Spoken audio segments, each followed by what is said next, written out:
Happy weekend, everybody. My name is Miguel, aka Mighty Migs, and I'm the host of this Passion for Acting podcast, episode number 11. And today's guest is not only an actor, but she's also a journalist. How are you, Sofia? I'm very good. I'm very excited. I think we were saying just beforehand, I was doing my own podcast for a bit, and I think it's the kind of Leo extrovert in me that is really excited to be asked the questions now. Oh, look out, because at the end of the day, this is your time to shine. Okay, and let's just have fun while we're recording this podcast. And for those of you guys tuning in, don't forget that the official sponsor of this podcast is actually Sydney Actors Association.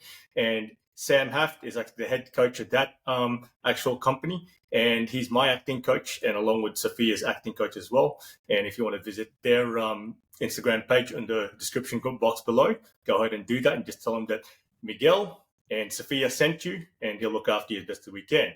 Okay, but without further ado, give us an introduction about yourself, Sophia.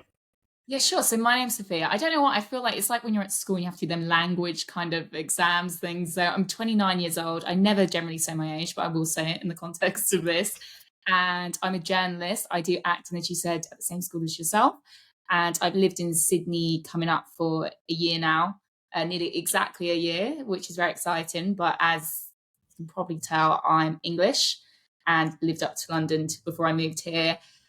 And yeah, that's me. I'm a journalist by day, and I write about the advertising, marketing, media industry, which is so interesting. It's. I used to work in finance actually for 7 years, and I don't want to put it down, but much less interesting. It's incredible now because I mean, talking about acting, it's I get to watch TV shows and films as part of my job and sort of like be part of that industry. So yeah, it's been absolutely incredible doing that.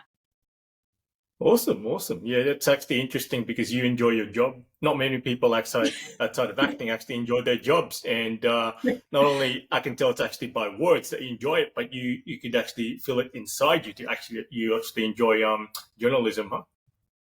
100%. You know what? It's funny you said this. I spent a long time hating my job, and I actually almost got into acting at a point where I hated my job. And it's honestly, I think when you have been in jobs that you don't like, it's life changing to actually do something you enjoy. Don't get me wrong, I do get stressed in my job like anything, but I don't get the same sort of like Monday morning dread or feelings being trapped or anything like that I used to have in so many sort of like other jobs. That's right. It's like you wake up knowing your purpose, right? Because your purpose is to be an actor in a journalism. So while we're on the topic of journalism, can you just give us a brief background and how you got into it as well? Yeah, sure. So it's an interesting one because I knew probably from the age of 5 or something, I was like, I want to be a writer, I want to be an artist. Like it's interesting, like straight away I knew I wanted to do stuff around that. And then I studied English literature and I was doing student paper. This was in England, so University of York, which is this nice like medieval city up north. So I studied English literature and I was like, I want to be a journalist. So I was doing student paper and things like that. And then I graduated, and I think because then everyone knows you have this thing where you graduate, and especially I don't know if it's as common here, but here you usually like live away from home when you go to university in the UK. So I came out and I was I was in debt in terms of studying, and I was also in debt in terms of just like my overdraft and daily spending. So I was like, I need a job. And it was from that kind of quite nervous place I got into management consulting. So, and that was within the insurance. So it was sort of not big four, it was a much smaller company, but like PwC, Deloitte, that kind of vibe. And it was, it's one of them things where on the surface of it was a very good job. And, at that time I got paid more than my friends. And it was, I lived in context of what I'd been used to, a comfortable, good sort of life in that sense. But I felt very trapped and that was right at the beginning of my career, and I was just like very unhappy every day. I felt very, and there was other things going on, but I felt very constricted and very trapped all the time. And so I was like, no, I do want to be a journalist. Like I'm sure, I'm only like 22 or whatever it was, and I was like, I'm not gonna. I need to do what I want to do. And so I quit that, and then I got a journalist job, which was actually financial journalism. And so it was more the drier end of journalism. And I actually took a £10,000 pay cut to go into journalism. So I don't know, I think that's almost $20,000 in Sydney, in Australian money. So I solidly, I was like, no, I want to go into journalism. And yeah, so I did that then.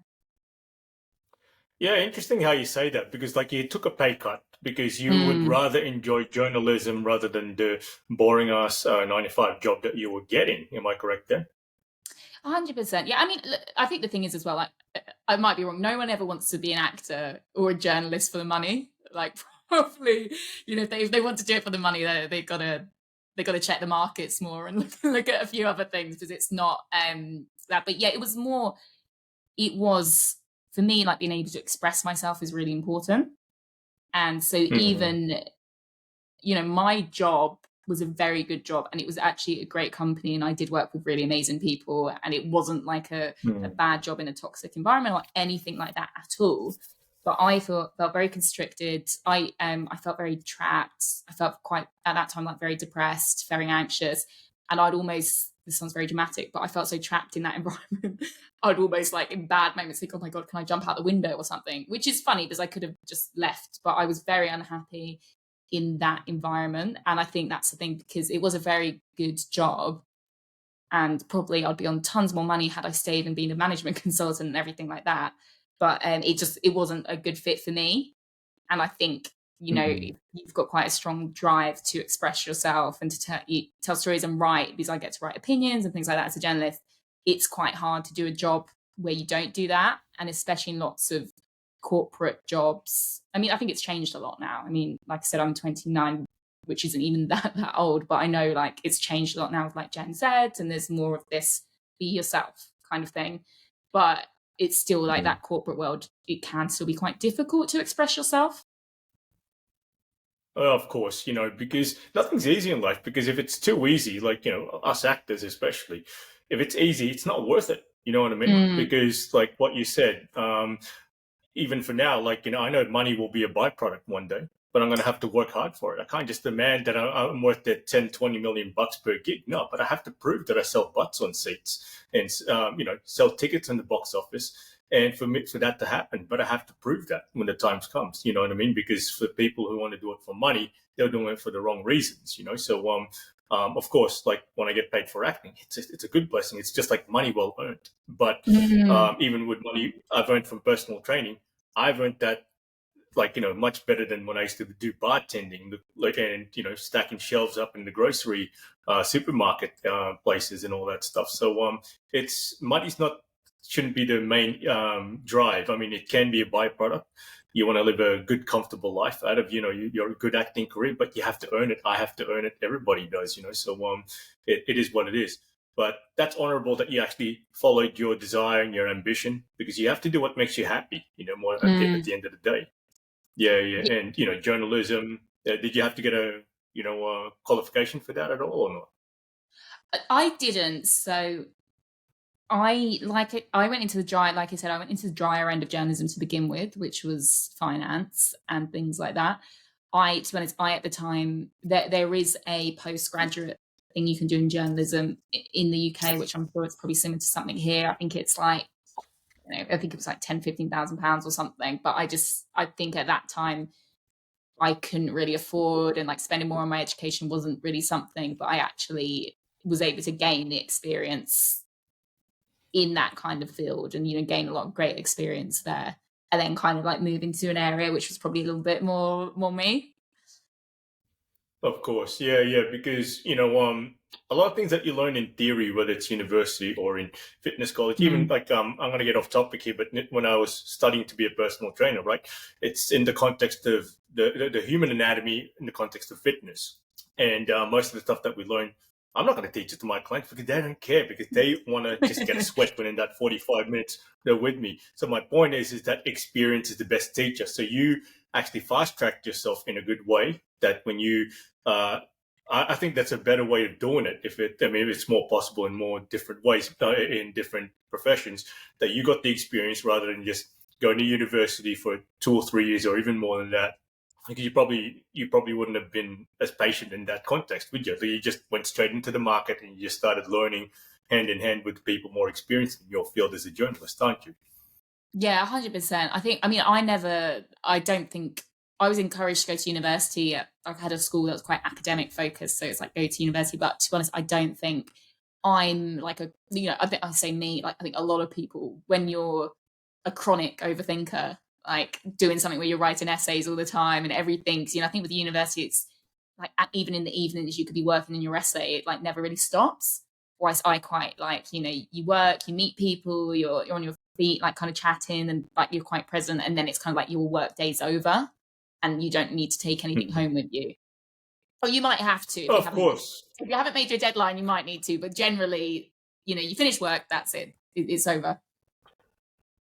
Yeah, you just learn more in the job, because being an actor as well, like myself and you, like just working on actual gigs, you Mm. learn more, because you're chucked into the deep end, and then if you're nervous about getting chucked into the deep end, that's usually a good sign, because when you actually get to go on set, and then the director and the AD, second AD, is telling you what to do, or in between takes or whatnot, you realize, hey, I'm in a privileged position and I'm going to do what they say because they see it from a different perspective, and you learn it, you know what I mean? And that's the beauty of, just learning it from experience rather than just learning it in theory and stuff like that. I don't know if I'm making sense to you, but just Yeah, that's the way I'm 100%. explaining it. Yeah.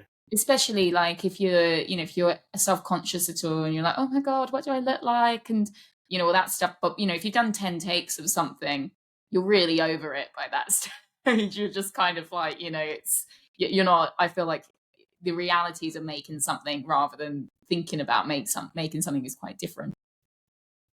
Yeah, that's true, because like I bet you have at least like a lot of people or a handful of people telling you, "Oh, Sophia, you look good on camera and all that stuff." But then when people say that about me, I'm thinking, "Are you kidding?" I mean, you see it from my own lens, but it's a compliment from their end, right? But of course, we are our own worst critic. But it is what it is. So my point is that when I see myself like when I'm saying it right here, right now, I'm used to the cringe. Who cares? Yeah, it's so true. Yeah. Yeah, yeah, but that's actors' life. We just learn how to just cope with seeing ourselves. You know how so many people, when they see themselves on video or even photos, they're like, just, oh my gosh. And I've seen it so many times, even, especially rookie actors. They're like, oh my gosh, do I really look like that? Hey, it's okay, come on. A lot of people could be looking at you saying, oh, I wish I could look like Sophia. I wish I could look like Miguel in front of the camera. But you never know who are inspiring here and stuff like that. Yeah? I hope Okay, so so. let's go on to the next. Hey, you never know, yeah? So you might have some Like, I'm admirers like, out oh, there. Yeah? now I'm like, I think someone's out there Well, thinking of you know me. what? Because like, there's a saying that is seemingly true. Maybe not 100%, but at least 80 to 90%. Your biggest supporter is somebody you don't know, and your Mm. biggest hater is somebody you usually know. So, and I could deal with that from experience. I Are could you actually accept saying you that hate from me? experience. Is that what you're saying? No, I'm joking.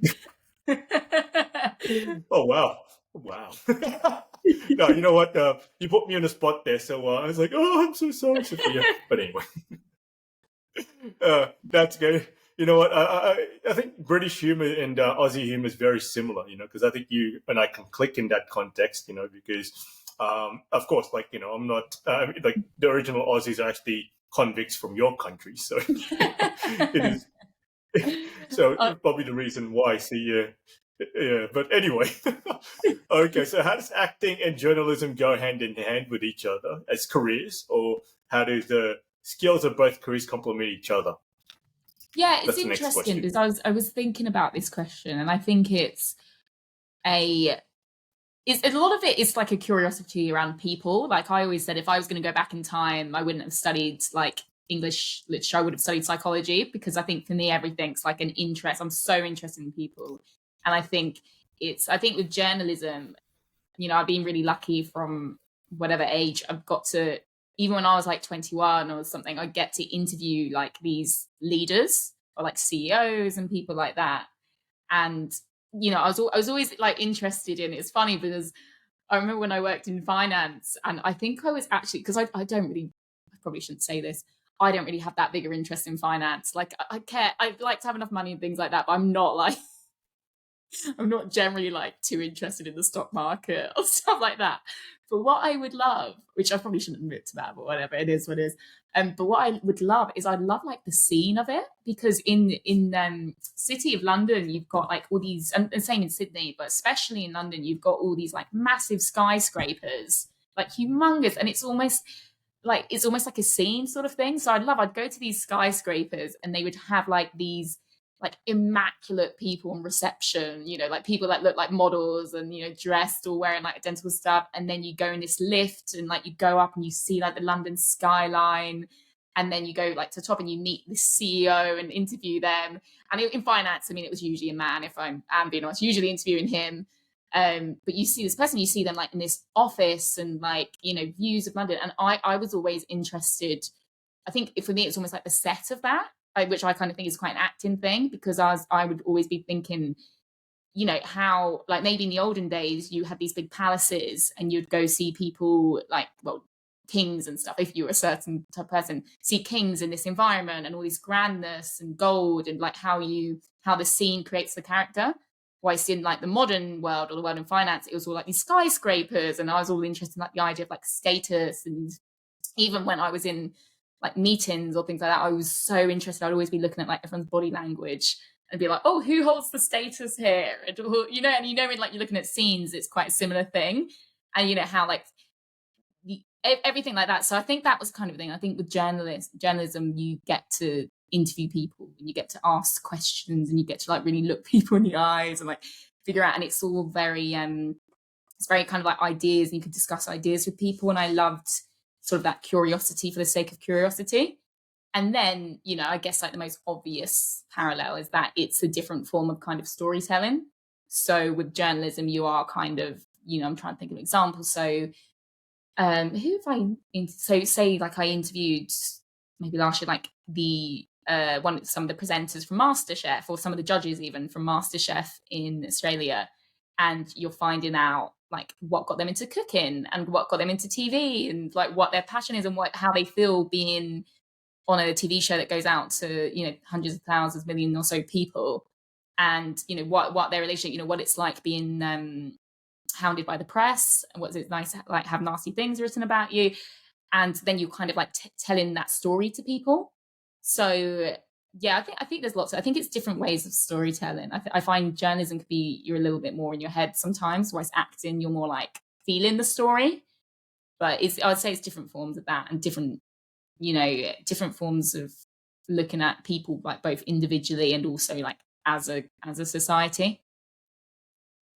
I think that can do you well, like in the long run, especially if you ever played like a CEO lady, like a boss lady or something like that, or just like maybe a secretary, or just like just somebody who's into that kind of thing, like the finance kind of thing. You know what I mean? You can actually, what it's like to be in that environment. So if you play the role of a girl who's just like into the stock market, or it's just like the wife of a stock market kind of guy, or what you call it, you can play that well, because like what you said, yeah. 100%. It's so funny because I did a film with some friends back home in the UK, and it was about different mums at the playground. And I played like the businessy mum who just never had any time and was like grabbing cereal bars on the go. And I was like, I can relate. This isn't even acting. This is just like my life. But yeah, it's interesting what you said about that, because I think you mentioned like right at the beginning about actors and their day jobs and sort of things like that. And I remember like when I was doing acting a few years ago and I was in like this really office-y kind of serious job, I completely like didn't see my day-to-day stuff as important. I was just like, oh, it's boring office stuff. Like I want to do acting all the time, and like completely dismissed it. But actually, like you say, like if you're interested in characters and people, like why do we work corporate jobs? So, in films and stuff, you do have people that work boring jobs, right? You might have to play someone. And you got to think like, why does this person, like what are their beliefs that would make them do a job that they don't enjoy? And, it could be like in the UK, I was like third generation immigrant. So I had been taught that, I had fear around money because I had third generation immigrant and grandparents who'd grown in poverty and were like, I need to move to the UK and earn money. And that was like a lot of my beliefs about that. And so you think if someone's got like a corporate job, like what kind of character, maybe there's someone who values status over their happiness. Like maybe there's someone who feels a need to be powerful, like for various other reasons. Like don't discount the corporate people. They're more interesting than we think, I think. Yeah.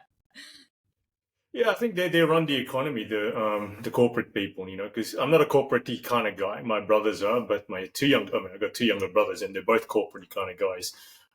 They don't seem to mind it because Ben is actually a graphic designer, and the other guy is actually like a CEO of a health company, Singaporean health company for a country. So yeah, but I know what you mean because I observe them sometimes in the way they deal things because they're more corporate in the way they talk to people and all that stuff compared to me because the way I talk to people is more like a personal trainer, like from an like what do you call that intimate level, just trying to understand where the person's coming from because when people like especially when I have a consultation, people are just like bawling, not say bawling, but just like expressing their pains and the concerns. I don't like the way I look. I wore my wedding dress or just like the dress that I wore like 3 years ago, and I don't fit in it and all that stuff. I want to fit into that type of dress again, and this is just the common things that I hear, and people are hearing like just expressing their sorrows, and just like I want to go back to that. And then because it's more than just an image thing, it's a self-esteem thing, and then and my point is that to play a character, you can be empathetic. You have to put yourself into the character's shoes. So just like when you played that corporate kind of mum and all that stuff, of course, like I don't think I could be wrong. You're not a mother in real life, are you? No, no, no. I was going to say Not not that yet, I not know, yet, but but no, I'm not. No. well, not yet. Anyway, so I was yeah. like, I So, don't think but you the can say core. that if you're a woman. That's not. You can't make that claim. I can say that as a guy, but I No, don't know I about the know. ladies. So, yeah. I was like, I don't think I can say that as a woman. I was like, no, yeah, I can't. One thing, I can't have illegitimate children running around without me knowing about it. Yeah, because when you said that, I kind of found it funny because it didn't make any sense. But anyway, um, uh, yeah. So my point is, that you ended up playing that corporate kind of character because you've been there so many times, and you were in acting, right? Because it's a similar thing to me when actually my agent actually did this short film called Hide and Seek, and I wasn't really like a lead character. I was just more like a supporting character, right? And I was playing the soccer coach. I don't really play soccer, but you know what I did? I was just being a personal trainer. I was just like, hey, don't do that again. Hey, get up. Like, just being more encouraging. So I didn't have to act just like the way you didn't have to act in that Yeah, corporate kind of thing. Yeah. 100%. Yeah, and it's funny because I think when you do acting, it's like I think there's a bit of us like it's like we love a good cry, and you're like, oh, this is a good like big emotion, like this is great. I can have a big cry and everything. It's like loving that. But honestly, like before I did acting lessons, like I couldn't express myself at all. And I do think there's something like you know that scene, it's a very famous scene, but like that scene in Love Actually when oh my god, I've forgotten. I've seen her in real life. I'm trying to think what her name is. Emma. What's her name? She's literally, but that Emma scene where you Stone. find out. Pardon? Emma Stone, is it? No, it's not Emma Stone. It's oh my god, she's an English actress. She's in loads of stuff. She's in like Love Act, but it's the scene in Love Actually. She finds out her husband Alan Rickman. Let me check my phone. Let me check my phone and that. So Emma. keep Oh my talking. god, I'm having such a blank. What? I've met her in real life, and I literally because there's too many English actresses called Emma. They need more. Yeah, look, I mean, Emma. there's not many Sophias, so stay Sophia. Stay Sophia. Well, You don't have exactly. to Well, change your it's screen Sofia name. Vergara and Sophia. I knew you were going to say that. Yeah, Emma they live in Thompson, isn't it? Mark. Emma Thompson. Emma Emma Thompson. That's Thompson. it. Yeah, there's that scene. She finds out Yeah, her yeah. husband Alan Rickman is cheating on her, and she just like there's that that she tries not to cry, and you just see her like containing all this emotion. And I do think there's something because most people like I think that's really touching moments in film and TV when there's a character who is holding in their emotions. Like that just really I'm like like really does something for me. And I think a lot of people are like do hold their emotions in and have like less kind of like confidence with just like expressing it really. Yeah, just like what our good friend Sam Haft actually says, when you're trying to act, you're not a good actor, but when you're reacting, you're a good actor. So it's just the way it is because the way Emma Thompson actually played that scene is that she reacted. She probably just reacted like, memorizing or just like, reminiscing in her head, like, a certain tragedy that she had to face. And then she just reacted to that. That's what I'm assuming anyway. So every Yeah. act is different. That's the Yeah. way I would do it. Yeah. So Love Actually, I haven't seen that for so many years. It's not my kind of movie, but I did enjoy it. You know what I mean? Because it's like so many, like a dozen different stories in 2 hours or something like that. And Hugh Grant, that's when Hugh Grant was actually playing that, rom-com kind of guy very often. Yeah. It's funny because I feel like it's got a backlash in recent years. It was like a Christmas favorite, and then you look at it, it's essentially just women marrying rich men. Like it's a, like that is such like all the different. That's what all the different storylines are about, really, or like. But so it's kind of had a bit of a backlash. But it is. I mean, I still love it, really.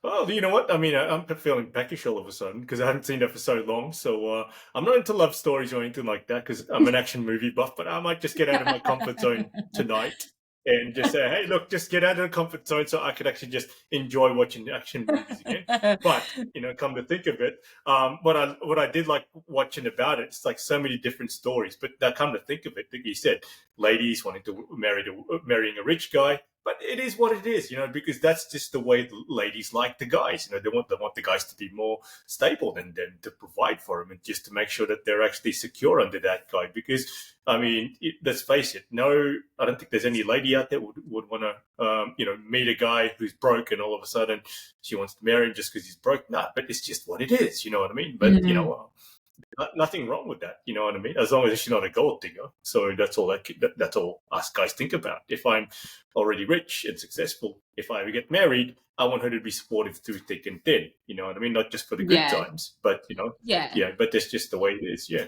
So no one wants to be loved for their money. Yeah, money comes and goes, right? So that's why exactly. I've learned not to be obsessed with money over the years. I've learned the hard way a few times, but it is what it is, So you live and learn, So because obviously I'm older than you, no offense to me, but it is what it is, because life is, I mean, like I said, experience is the best teacher, not just in acting or any profession, in life in general as well. But yeah, cool. And did you want to say anything else about that question that I just asked you there, how they both go hand in hand? Because I feel like you haven't expressed yourself enough in that question just there. Yeah, I feel it's a mixture. Like I don't know if it's less they go hand in hand, but I think it's more what drives me as and probably very, very similar to a lot of people that are into acting, like curiosity, wanting to express yourself, creative freedom, wanting, all the character traits that usually someone who is an actor, if you're an actor, I think you're interested in people, you're curious, you enjoy feeling, you enjoy learning. Like I think all of the things that actors have kind of lend themselves well to journalism. Because it's, journalism is a lot of the similar things in terms of you get to express yourself, you get to learn about people, you get to tell stories. It's different things every day. It's like variety. I think it generally lends itself to like a similar personality type, I would have said. I think it's also because, from a journalist perspective, I've never been a journalist, but from a third person point of view, if I was a journalist, I could study like the person you're interviewing. And then if you ever play that kind of character, you could actually emulate what they're trying to say or what you're experiencing just there. Does that sound accurate enough to you? Definitely. If you wanted to study, and even like the emotion, I was just thinking, because I used to do my job in the UK, I'd do more, it was more presenting I did. And, in the case of presenting, if you're doing an interview with someone, I mean, some of it was a lot kind of like financy, so it was more serious, but there was times I interviewed this amazing woman who had set up a charity because her younger brother committed suicide, and she was setting up a charity that it's really incredible, where it's like a technology. She actually worked in technology and stuff, where if someone puts in searches about harming themselves, it comes up with a blocker.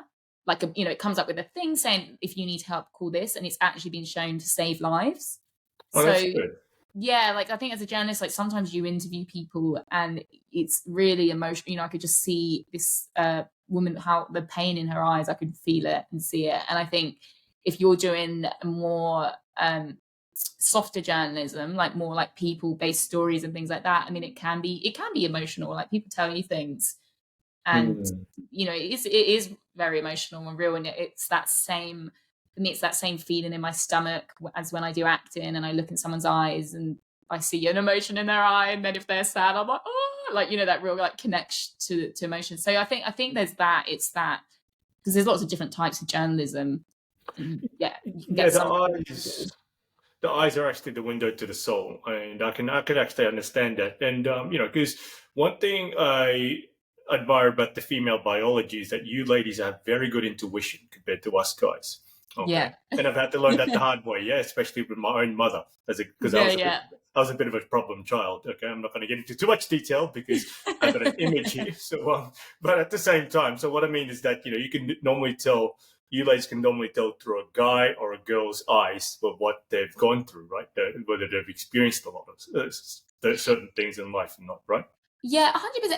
It's funny actually you mentioned intuition because I'm very much like PR people hate me because I'm an interviewer who if like I will do questions in advance and do research and things like that, but I really like an interview to go with the flow. Like I'm very much like I'll, ask someone questions and then it will just like I'll just follow I do generally follow my intuition with what questions to ask and how to follow up and stuff like that rather than kind of being like set questions. And I think that kind of intuitive impulse, when I actually think about it, I'm like, that's like Sam says in acting, it's like trust your impulses with stuff. And I think it's similar when you're asking people questions and um probably the same as being I did a beginner's qualification to be like a counselor. And Mm-hmm. I also did briefly, unfortunately I'd like to do it again, but it's because I moved here, but I briefly was a public speaking coach for people who had a real fear of public speaking and Mm-hmm. would get nervous, like being seen and stuff like that. And a lot of the time when I was asking them questions, I looked in their eyes and I used my intuition and I was able to ask questions to kind of get to the root of why they were scared of being on stage or being seen by people. And oftentimes it was because they were like 8 years old and they're in a school play and like the set fell over or like people laughed at them and all like this trauma they had as a kid that stopped that their inner actor or their inner artist just like it's like I'm never coming out again. And like I think actually because I just looked them in the eye and because I had that acting experience, I was able to kind of be there emotionally with them, if that makes sense. That kind of be like ask the right questions. So I think all of it's like following your intuition. Yeah, I guess I could sort of understand you there from from a personal trainer's perspective because Yeah, it's similar to personal yeah. trainer. Yeah, for speaking, really. Yeah, from speaking, and not just that. One thing I've learned over the years is that personal trainers like myself were actually unofficial counselors. We listen to people's problems all the time. You know what I mean? Not all the time, but Yeah, very true. often. Yeah, very often.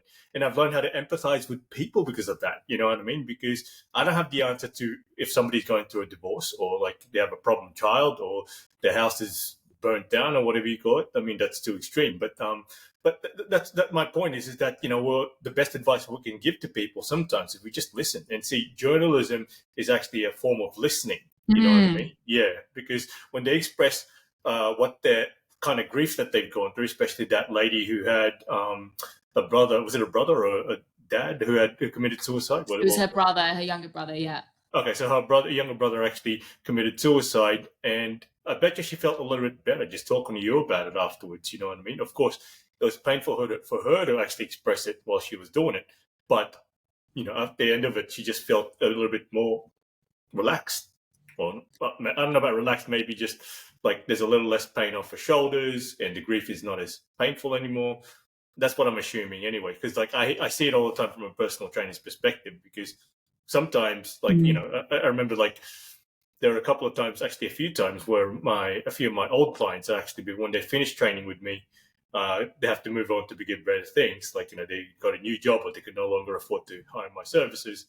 They shout me to like a dinner. Hey, look, I want to say thank you. You helped me lose weight. I've become more confident. So don't worry about it. I said, I keep telling them, look, your payment is enough of a reward for me. And no, please. And then Oh, if they insist, I can't say no because I feel like I'm being rude. But it feels good. But the thing is, it's just that the way I'm appreciating them actually, like shouting me dinner or what you call it. They feel even 5 times better about themselves than what they used to feel like when before they started training with me. So it comes with its rewards. You don't be surprised if you have that kind of reward one day as a journalist. Oh, thank you for sharing my story, Sophia. You never know.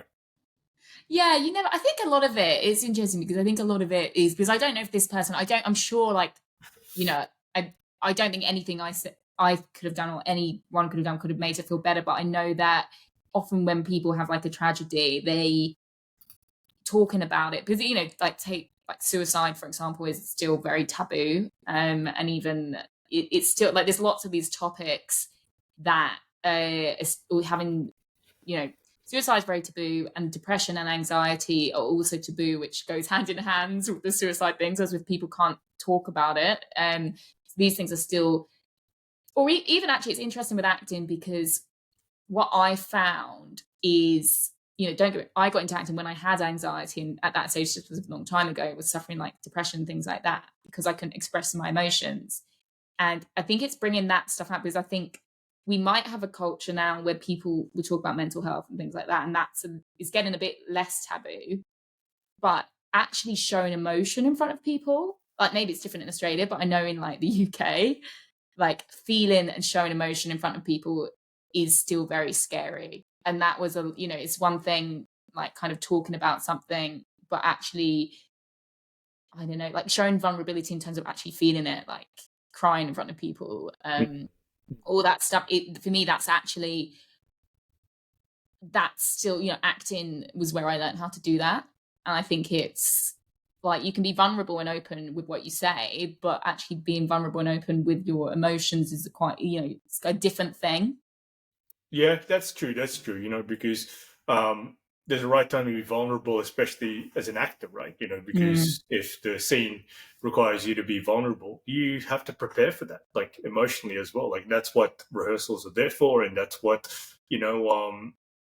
practice is there for as well. Like warming up before you actually do any actual takes for that vulnerable scene. You know what I mean? definitely. Yeah. Yeah, yeah, and Uh, that. Yeah, keep yeah. talking. Keep talking. I was just one more thought on that. Like a lot of really good film and TV shows and plays, like they show something that a lot of people are thinking, but maybe are afraid to show to other people. A lot of a lot of my examples are English, but I'm thinking of even, I don't know, like Wellmania or something I watched recently, or like a lot of things that have been really big hits. It's a Yeah, lot of like it's people seeing bits of themselves that maybe they don't feel safe. It's like Bridget Jones, for example, like even taken off, like that obviously was a huge hit when it came out. And actually it was this character who's like a bit of a mess and she's all over the place and she can't find a guy, and they're like and people loved her. And it's like often it's that self that people can't show that they're actually drawn to.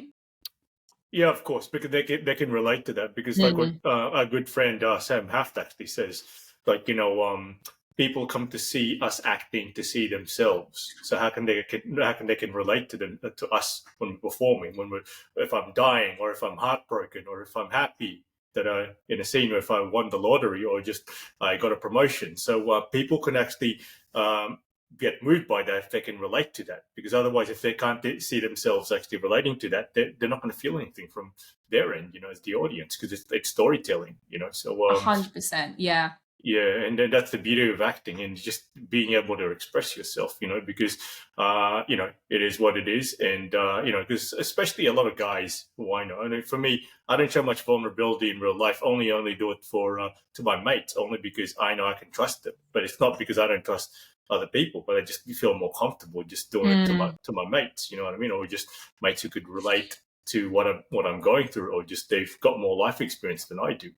You know what I mean? And because like the owner of this office that I'm using right now, he's not only my client at the gym, but he's become one of my good friends. He's actually been very supportive with everything that I do. I don't know about everything, but almost everything that I do. So um, yeah, especially with my acting career and these kinds of things, because he believes in me, you know what I mean? And I never even Mm. asked him if I could actually use his office, but just goes, oh, look, because I complained one time, like during the second lockdown, that, when I was doing this with another gentleman named Danny Barton, who's actually from the UK. He's gone back to the UK now as well.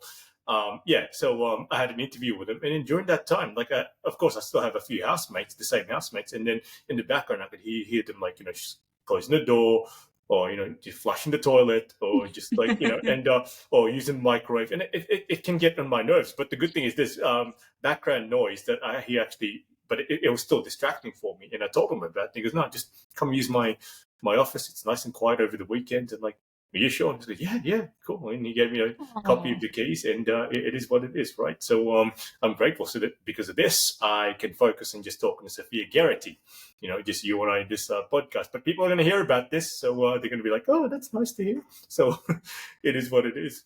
But yeah, cool. So let's go to that. That was actually a very good, nice discussion that we had. It's probably the longest in between discussions that I have ever had in this podcast. But hey, look, you made history. So, I'm queen of tangents. I'm oh, queen look, of the tangent. I'm like, Liz. but you know what? You're the queen of something at least. No, maybe some ladies will be like, oh, well, Sophia's the queen of tangents. What about me? Like, what am I the queen of? So I'm Priscilla, the queen of the desert. I'm just kidding. Um, okay, so the next question will be: in the short film Spill, what made you want to participate in a project like that? Was it actually shot in the beginning of the pandemic or during the second lockdown or whatnot?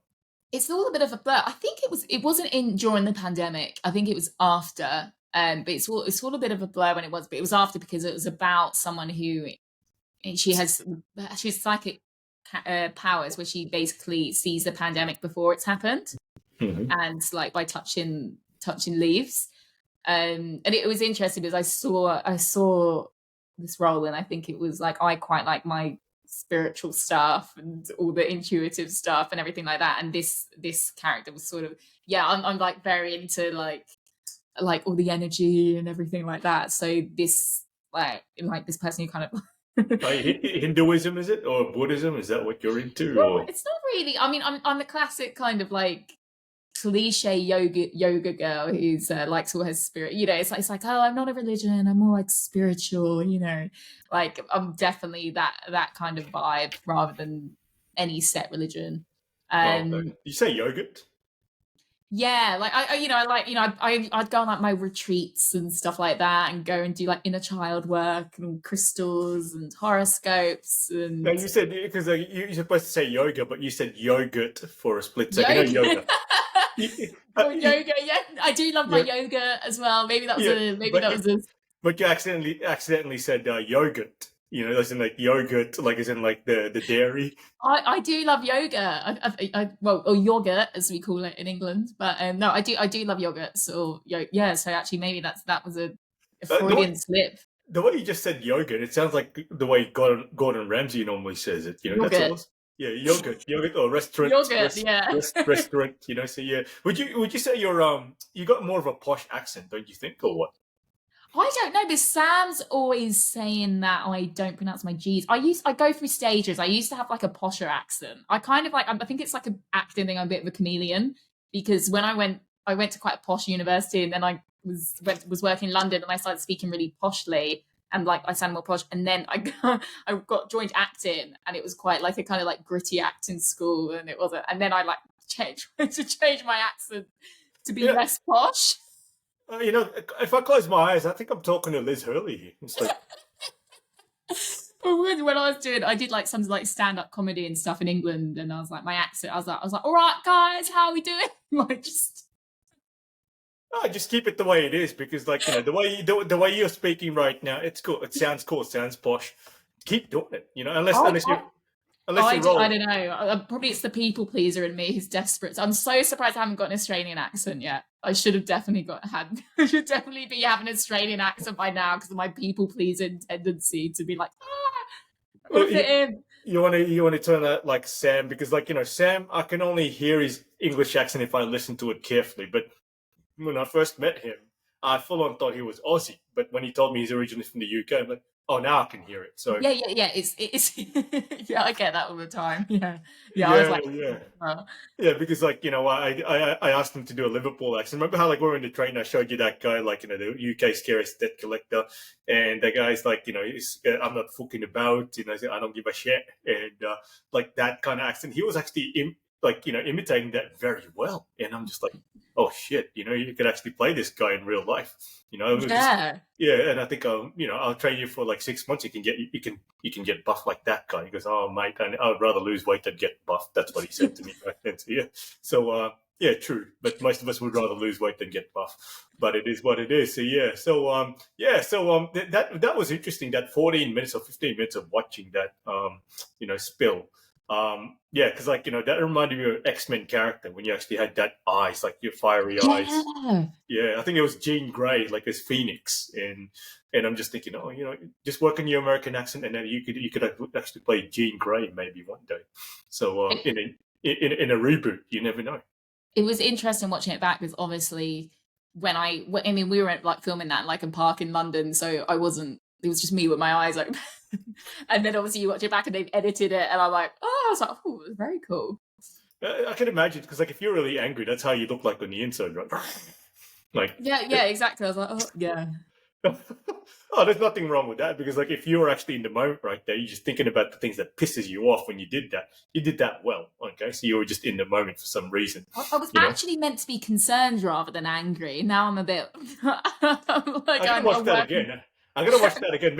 Maybe I misunderstood that. Maybe I misconstrued that scene because it's just like, oh, I want the freedom of the world to come back, like just something like that. Yeah. So yeah, but it was nice to watch, because obviously it was kind of like a documentary at the same time, right? Am I correct? Yeah, it was. It was that. Yeah, the format of it was like it was like what's about to happen, but it was almost like documentary format.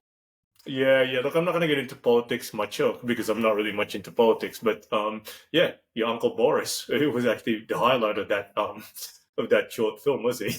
Yeah, it was a very political time. Yeah, I guess. But you know what? Thank God that's over. I mean, seemingly over. Let's just hope it is. But yeah, we got our freedoms back now. We could actually travel more often, and maybe one day, I might actually travel to MI6 and study the character of James Bond even more. So yeah, you never know. But it is what it is.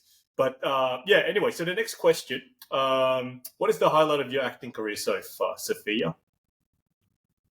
It's a hard. I think it's a mixture. It's an interesting one because I quite like writing things myself Mm-hmm. as well. So I know it's slightly on the side of acting, but when I did like stand-up comedy, that was really cool because you can write something and then like perform it, perform it to everyone. Um and kind of have that kind of instant feedback to something you've done and kind of things like that. Um that's probably one of it. I enjoyed sort of the projects I did with my friends back home, which was about the mums at the schoolyard and things like that, because it's, working that together and also having, I think in that particular script, it was like these characters that on the surface you saw something, but actually like they had all these different things going on sort of at home. So it's that kind of like school playground, how people present, that outside self of sort of how you present, and then also kind of like the inner life and like inner reality.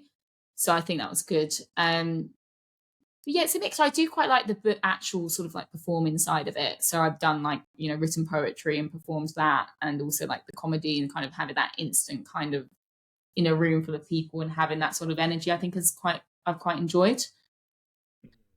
Because when you're actually in a room full of like-minded people, it only sharpens your craft and it only sharpens your mind. So and that's one of the best things that I've done like since 2015. Because I used to live out in the west and west of Sydney, where there's a lot more tall poppy syndrome than around this area of the Mm. North Shore. You know what I mean? And when I had a bit of a setback and just things weren't going my way, one of my best mates who was helping me out, one of very few people who actually helping me out at that time, just told me, "Hey, bro, you got to start somewhere new because just start somewhere fresh where you barely know anybody, don't know anybody. Trust me, you're going to need it." And he was right. Just one of the best reinventions that I've ever done. So my point is that I'm surrounded by like-minded people like Sam and even Mm. this guy Nick, who's helping me use his office. This guy who's helping me use his office, he's a multi-millionaire. You know what I mean?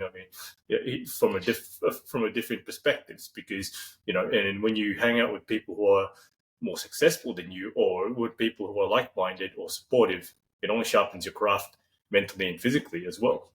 So yeah. Yeah, and it's funny that thought actually came to me earlier when you said about your friend lending the office, because when I was like very in my head before I did acting, like everything, it's like maybe it's like I won't go too political, but like a late kind of capitalism thing where everything I wanted doing, I was like Googling it, like I was like searching online and like paying for everything. And then I think the more like you connect to your emotions, the more like you can build them people relationships where you're like, oh, like how can I, I'm giving to someone. And then, it's more like that community vibe, where Yeah.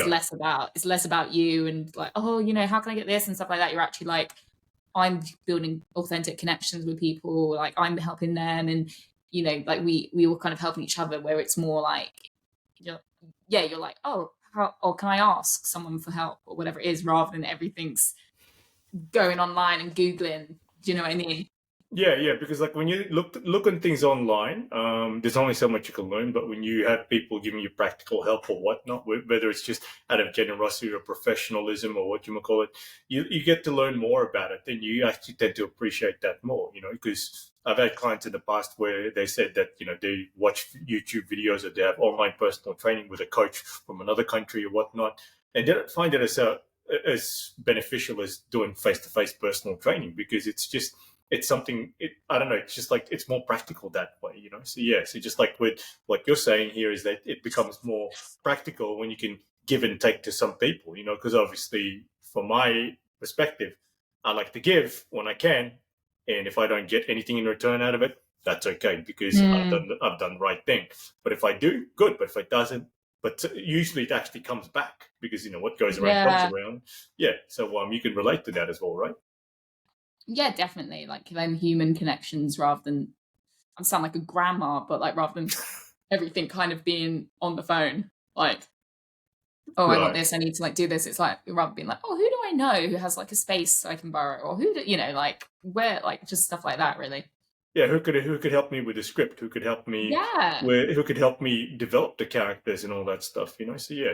So I think later on, if I remember, I'll send you a clip of where I played a crooked cop in performing in US dialect, right? But of course, this was during the first lockdown, actually just after the first lockdown here in Sydney. And I sought help from two people who specializes, like one of my original acting coaches, Daniel Sasson, who actually it was the second guest, like the guest of episode 2 of this Passion for Acting podcast. He helped me develop the character, because it was a pretty sinister character. I don't know how to be a sinister person in real life, because I was raised by my mum, who's just like a good Christian and whatnot, and she always taught me to be understanding, forgiving, and and all that stuff. But then how do I play an evil guy? So, but then he helped me out with that. And then the second person was Paige, who's I still consider, I haven't seen her for a few years, but she's still my US dialect coach. And Sam knows Paige Walker as well. So, I was in good hands. But it turned out to be well enough, better than I expected. Most people got creeped out about it, like, with the role that I was playing. But it's just dress ups. I didn't mean to be a bad guy in real life, but I just played the bad guy within that 5 minutes. It is what it is. So yeah, there will come a time when you're going to have to get out of your comfort zone. You're going to ask for specific help. How can I play this character? Like, I'm going to get Sam or another acting coach or another coach who specializes in the dialect you're supposed to be, performing. So you never know. It's so funny you say that, because once in acting in the UK, we were doing scenes, and I had to play someone who had cheated on her husband, and he found out and was like confronting me. And I found it so, because I've never cheated on anyone, and I like had such this idea of self. Well, maybe I think now I'm realizing I'm more flawed than I thought I was then. But at that stage of my life, you think you're really this really high and mighty person, and you kind of like, I'm like, oh, I would never cheat on anyone. And so I was kind of like judging the character a lot. I was like judging her so badly. And I remember my acting teacher at the time saying, you're struggling to play small characters, like people that do stuff like that. And like, not every character you're going to play is going to be like brave and great or a good person. Not a good person, but people, it's like people do cheat. And I think the less judgment you have around it, because people always think they're in the right sort of thing. And I just found it so uncomfortable to play this character cheating on her husband, and I was getting really upset about it. I was like, but I would never cheat, and like all this stuff. But it's like, yeah, like I'm quite an empathetic person. I've never cheated, and I find it very, I feel so awful about it. But like, it's like you're getting into the character of like, he, for whatever reason, doesn't feel bad about cheating.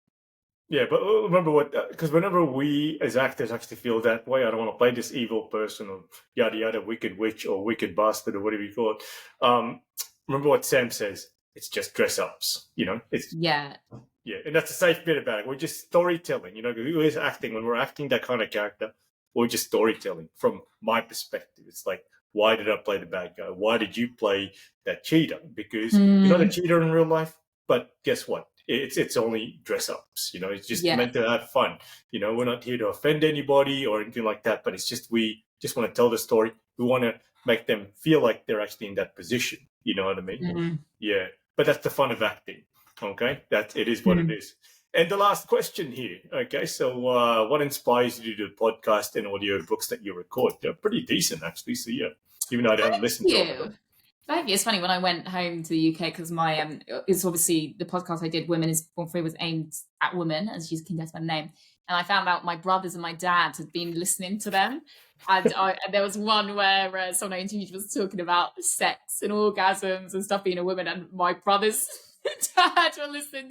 They'd listen to it, and like, like they're all like, and they were like, they'd all been sat there listening to it, and it's. When they were telling, I was absolutely crying with laughter because it just obviously wasn't the demographic. It would have been awkward from your end, where it's like, oh well, can you change the subject? You're just dying to change the subject when something like that happens. So we'll listen to you. It was like that real awkward laughter thing. But I think, yeah, I think it was like that freedom of it. It was like I say, I had I did the podcast about finding freedom because I was that person who was very sad in their life and didn't like I shouldn't even laugh. There's times I'm happy now, but I had a job I didn't like. I'm talking about when I was like 21 or 22. I had friends that I didn't, partly my fault as well, didn't have an emotional connection with. I was just like not in my life, and I was like very stressed and depressed and anxious and just not enjoying stuff.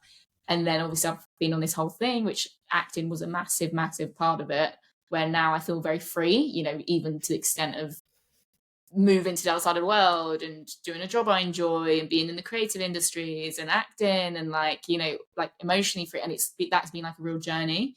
So I think, I can see that there's a lot of people that are constricted or they've got like judgment around acting or writing or any, whatever creative thing they want to do. They kind of dismiss it as being silly or like, whatever else. And so I think that's kind of like a big passion of mine, is that freedom, because I've experienced what it's like to be really trapped in life or feel very trapped. And to the extent where, when you change that, like I've been in exactly the same situation. Like we were talking about alcohol, for example, if I was like younger and at a party and I felt trapped in myself, I was so scared of being myself that I'd drink, sort of thing. Whereas now it's like feeling free and liberated in myself. I'm like, if I go to a party and people think I'm boring, well, I don't care, that's it. Like, fine. Okay. But it's like, I think that finding that freedom is a big passion.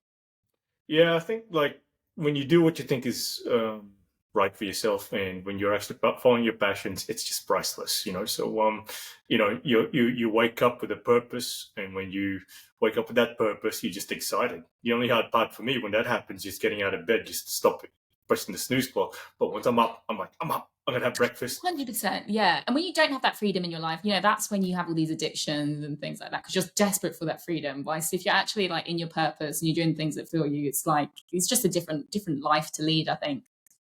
Yeah, because I usually go by the motto of my main focus is my purpose. And my purpose as an actor and to influence others here.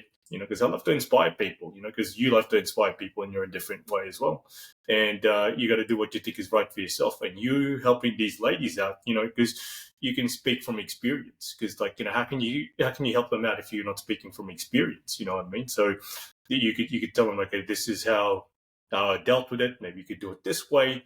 And when you help out ladies like that, or people who are in a similar situation to what you faced, you could actually, it's just something that they'll value. You know what I mean? And you can be an inspiration, because see, right now I can tell, I don't know you that well, to be honest, but from what I can tell, you're trying to do a lot of self-improvement here, like cutting out your alcohol addiction, because as long as you're alive and breathing, it's not too late to actually cut that out or just have a restart somewhere. You know what I mean? And of course, it's easy for me to say don't drink alcohol, because I never really got into that habit.